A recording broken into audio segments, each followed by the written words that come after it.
दोस्तों, आज तक आपने रानियों के और राजाओं के बहुत सारे कारनामे सुने होंगे। इतिहास में कई राजा बहादुरी से मशहूर हुए तो कई रानियां उनकी खूबसूरती और उनके बहादुरी के जौहर से मशहूर हुई।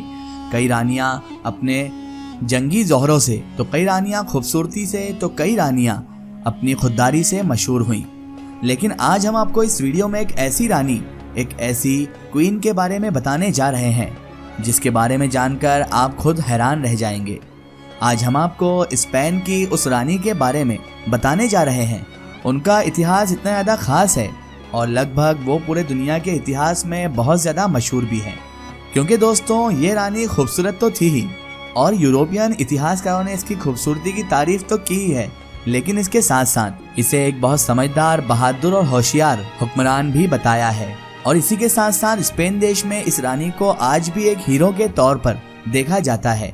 यही वजह है कि आज आप स्पेन देश में जगह जगह पर इस रानी के स्टैच्यू को देख सकते हैं। लेकिन दोस्तों, जहां एक तरफ लगभग सभी यूरोपियन इतिहासकारों ने इस रानी की तारीफें की हैं, तो वहीं दूसरी तरफ सभी मुस्लिम इतिहासकारों ने इस रानी को एक जालिम किस्म का इंसान भी बताया है। क्योंकि दोस्तों, यही वो रानी थी कि जिसकी वजह से 1492 में मुसलमानों की स्पेन में मौजूद लगभग 800 साल पुरानी हुकूमत पूरी तरह से खत्म हो गई थी।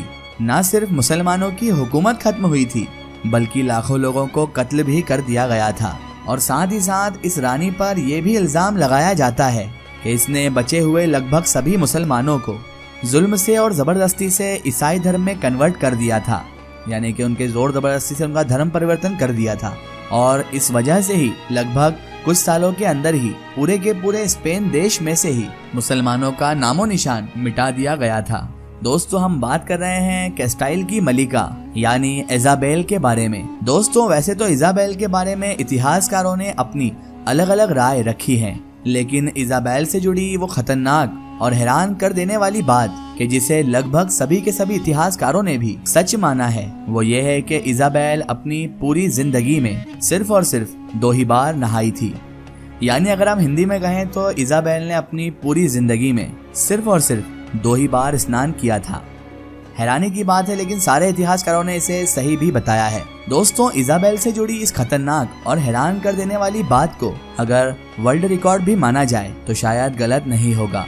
इसके साथ साथ दोस्तों, आपको हम ये भी बताते चलें कि ये रानी ना नहाने की वजह से अपने जिस्म में पैदा होने वाली बदबू को आलीशान इत्र यानी कि परफ्यूम से दूर किया करती थी। और ये सारे परफ्यूम इजाबेल के लिए इतिहास के मशहूर शहर यानी पेरिस से मंगाई जाती है। हालांकि दोस्तों, हम आपको यहाँ पर ये भी बताते चलें कि फ्रांस का मशहूर शहर पेरिस आज भी परफ्यूम के लिए पूरी दुनिया में मशहूर है।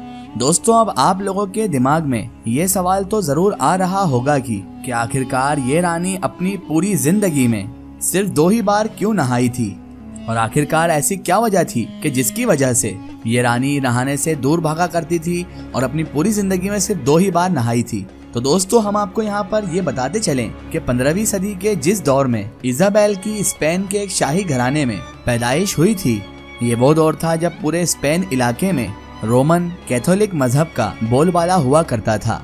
और उस दौर में रोमन कैथोलिक मजहब में नहाने यानी कि स्नान करने को एक अय्याशी और बुरा काम समझा जाता था। अब क्योंकि रानी इजाबेल भी बचपन से ही न सिर्फ कैथोलिक मजहब को फॉलो किया करती थी, बल्कि उस पर तो कट्टरता के साथ अमल भी किया करती थी। यही वजह है कि रानी इजाबेल अपनी पूरी जिंदगी नहाने से दूर रही। सारे इतिहासकार इस बात से एग्री हैं कि रानी इजाबेल अपनी पूरी जिंदगी में सिर्फ और सिर्फ 2 ही बार नहाई थी। और वो 2 बार भी ऐसे थे कि पहली बार तो वो तब नहाई थी जब उसका जन्म हुआ था, और दूसरी बार रानी इजाबेल अपनी शादी के मौके पर नहाई थी। और उसके अलावा इतिहास में कहीं भी उसके नहाने का जिक्र नहीं मिलता है। रानी इजाबेल को नहाने से कितनी ज्यादा नफरत थी, इस बात का अंदाजा आप इसी बात से लगा सकते हैं कि जब 1492 में वो मुसलमानों की छोटी सी सल्तनत ग्रनादा पर कब्जा करने में कामयाब हो गई थी, तो उसने न सिर्फ सारे मुसलमानों के नहाने पर पाबंदी लगा दी थी, बल्कि उन सारे गुसल खाने यानी उन सारे बाथरूमों को भी तोड़वा दिया था कि जो मुसलमानों के घरों में या फिर उस शहर के आलीशान महलों में बने हुए थे। साथ ही साथ दोस्तों, हम आपको ये भी बताते चलें कि अमेरिका की खोज करने वाले कोलंबस की मदद भी स्पेन की इसी रानी यानी रानी इजाबेल ने ही की थी। यही वजह है कि जब कोलंबस ने अमेरिका से स्पेन में वापस आकर इजाबेल को ये बताया था कि अमेरिका में रहने वाले लोग यानी नेटिव अमेरिकन रोज नहाते हैं, तो ये सुनकर इजाबेल ना सिर्फ परेशान हुई थी बल्कि वो तो पागल सी भी हो गई थी। दोस्तों, जैसा कि हमने आपको पहले भी बताया था कि रानी इजाबेल जो थी वो रोमन कैथोलिक मजहब की एक कट्टर फॉलोअर थी। यही वजह है कि जब आप सब लोग भी रानी इजाबेल की हिस्ट्री को पढ़ेंगे तो आपको ये साफ तौर पर महसूस होगा कि ये रानी यहूदी और मुसलमानों से हद से ज्यादा नफरत किया करती थी। ना सिर्फ ये नफरत किया करती थी बल्कि इस रानी ने अपने दौर में यहूदियों और मुसलमानों पर जुल्म सितम करने की सारी हदें पार कर दी थी। दोस्तों, रानी इजाबेल ने अपने दौर में यहूदियों और मुसलमानों पर इतने जुल्म और सितम किए थे, इस बात का अंदाजा सिर्फ और सिर्फ आप इसी बात से लगा सकते हैं कि रानी इजाबेल के इन सारे जुल्म सितम की जो मुखालिफत थी उन यूरोपियन इतिहासकारों ने भी की है कि जो हर मामले में रानी इजाबेल की हमेशा से तारीफ किया करते थे।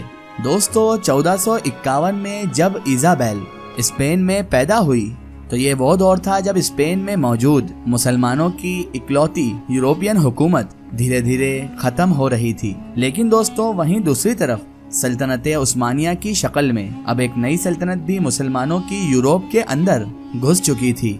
यानी यूरोपियन लोगों का मुसलमानों से यूरोप को मुक्त करने का ख्वाब अधूरा रह गया था, क्योंकि उन लोगों ने मुसलमानों को यूरोप से निकालने के लिए स्पेन में मौजूद उनकी इकलौती हुकूमत को खत्म करने के लिए बहुत ज्यादा मेहनत की थी। 1474 में जब रानी इजाबेल अपने शौहर की मदद से स्पेन के एक बहुत बड़े इलाके पर हुकूमत करने के लिए गद्दी पर बैठी तो उस वक्त तक लगभग पूरे ही स्पेन से मुसलमानों का राजपाट यानी मुसलमानों की हुकूमत खत्म हो चुकी थी। सिर्फ और सिर्फ गरनाता नाम की वो एक छोटी सी मुस्लिम सल्तनत बाकी रह गई थी कि जहां पर अपनी जान बचाने के लिए पूरे स्पेन के मुसलमान भाग भाग कर इकट्ठे हो गए थे। लेकिन 1492 में इजाबेल ने एक बड़ी फौज के साथ गरनादा नाम की उस छोटी सी सल्तनत को भी चारों तरफ से घेर लिया था।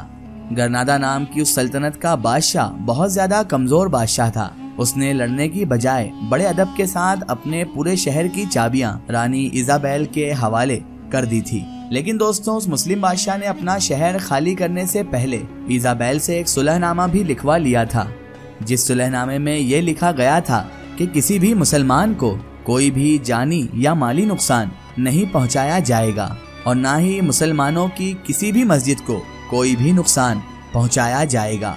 साथ ही साथ उस सुलहनामा में ये भी तहरीर किया गया था, ये भी लिखा गया था कि किसी भी मुसलमान को अपना धर्म बदलने पर, अपना मजहब चेंज करने पर मजबूर नहीं किया जाएगा और मुसलमानों के बादशाह कि जिसका नाम अमीर अब्दुल्ला था उसे अलग एक बड़ी सी जागीर भी अता की जाएगी। लेकिन दोस्तों, जैसे ही रानी इजाबेल उस शहर पर कब्जा करने में कामयाब हो गई तो उसने वो सारा सुलहनामे में जो कानून तहरीर थे, जो शर्तें थी, उन सब को भुला दिया और कुछ दिनों के अंदर ही न सिर्फ मुसलमानों का कत्लेआम शुरू कर दिया गया बल्कि बचे हुए मुसलमानों को जबरदस्ती ईसाई बनने पर भी मजबूर किया गया। अमीर अब्दुल्ला नाम का वो बादशाह कि जिसे जागीर देने का वादा किया गया था, उसे भी उसके पूरे खानदान के साथ कत्ल कर दिया गया और इस तरह स्पेन में मौजूद मुसलमानों की लगभग 800 साल पुरानी हुकूमत को खत्म कर दिया गया और ये रानी इजाबेल ने ही किया था। फिलहाल दोस्तों, आज की हमारी वीडियो में सिर्फ इतना ही। वीडियो अगर आपको पसंद आई है तो इसे लाइक ज़रूर करें और अपने फ्रेंड सर्कल में शेयर ज़रूर करें।